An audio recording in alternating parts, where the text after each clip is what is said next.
Madame de Volder, vous êtes experte en tableau flamand à Paris. Pouvez-vous nous en dire plus sur votre spécialité?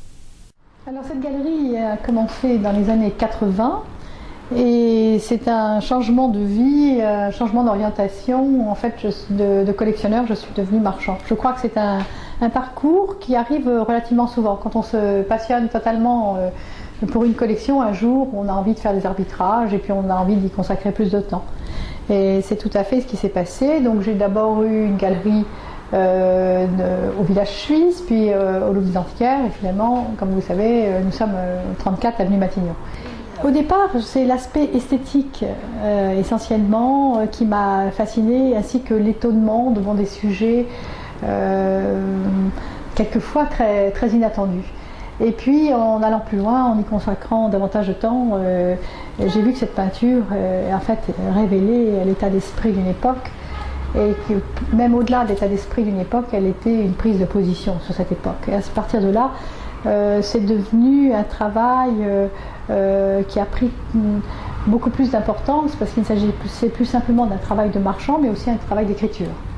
Avec les années et avec le contact avec les grands collectionneurs qui m'ont évidemment beaucoup appris, j'ai pris conscience de l'importance historique de cette peinture et j'ai souhaité écrire un livre qui s'appelle La peinture flamande du XVIe au XVIIIe siècle, qui est paru chez Flammarion en 2001.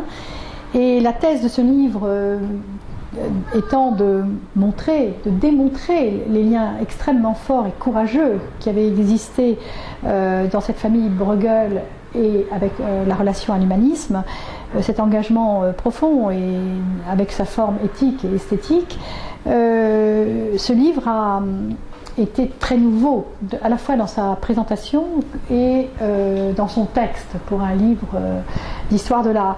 Et c'est pourquoi j'ai eu la chance que Emmanuel Leroy-Ladurie en fasse la préface. Ce qui a permis à ce livre d'exister, car il a apporté, étant docteur honoris causa dans 16 universités dans le monde, s'il considérait que ce livre avait une validité historique, à partir de là, il avait toutes ses chances de pouvoir être édité. Scène de village, nature morte ou paysage, quels sont les sujets les plus recherchés par les amateurs? Ah, vous êtes dans la curiosité du temps, vous avez raison. Écoutez, je crois que les vrais amateurs, en fait, ce qu'ils aiment, c'est avoir tous les sujets. Parce que vous avez le sujet de patineur, qui est le sujet par excellence, puisque c'est vraiment les écoles du Nord, enfin, puis c'est Pierre Bruegel, l'ancien, qui va faire le premier sujet de neige avec des patineurs. Mais bien sûr, vous avez tous ces sujets merveilleusement animés de fêtes, de kermesse, où se joue l'otium, pour reprendre le mot de Fumaroli, dans son dernier livre, où il parle de la chance de faire le lien entre la vie et l'esthétique. Et ça, les Flamands l'ont très largement pratiqué, puisque la présence, l'aspect vital est tellement au cœur de leur sujet. Alors, vous avez d'autres sujets, bien sûr, de paysage, vous avez des sujets dits de nature morte. On parle encore beaucoup de ce nom français qui traduit si mal still life, et qui le tue et qui l'assassine en quelque sorte. Toutes ces natures mortes qui sont nées précisément du sujet dont on parlait précédemment, qui sont nées de la volonté de représenter la création dans tous ses aspects, et d'une façon totalement scientifique, d'où la perfection des fruits ou des fleurs représentées. Et pourquoi cette perfection? Parce que on était au plus près de la création divine. On essayait de se rapprocher de cette création divine. Donc évidemment, tout devait être représenté le mieux et dans une esthétique parfaite. D'où l'agencement extraordinaire des fleurs, d'où l'esthétique du rapport des couleurs, donc d'où le bonheur absolu de l'amateur. Qu'est-ce que l'on préfère aujourd'hui? Je crois sincèrement que le vrai collectionneur amateur a envie de chaque sujet.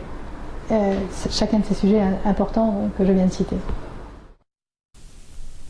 Dans ce contexte de crise, comment envisagez-vous les 2 prochaines années? Mais écoutez, les crises sont toujours évidemment très regrettables. Je dois dire que, curieusement, celle-ci, en ce qui nous concerne, est moins évidente très curieusement, parce que comme c'est une crise de confiance un peu sur bon, les banques, la monnaie, enfin, je ne suis pas une spécialiste de l'économie, il y a véritablement une idée de valeur refuge. On en parle chaque fois, mais cette fois-ci, je considère que c'est vrai, ce qui n'était pas le cas peut-être les autres fois. C'était plutôt une supposition qu'une réalité. Et cette fois-ci, ça existe de cette façon-là. Bon, je vais vous dire, cette peinture ne mérite pas d'exister pour des questions économiques. Elle mérite d'exister bien au-delà. Et les amateurs, eux, persistent, quoi qu'il en soit. Ils ont cet avantage à la peinture du Nord de n'avoir jamais été des spéculateurs, ce qui fait qu'ils ne mettent pas en vente au moment des crises. Et ce qui rend le marché pour nous très difficile parce qu'on ne trouve pas et on a beaucoup de demandes. Donc, contrairement à ce qu'on pourrait croire, il y a une tension très forte sur les prix.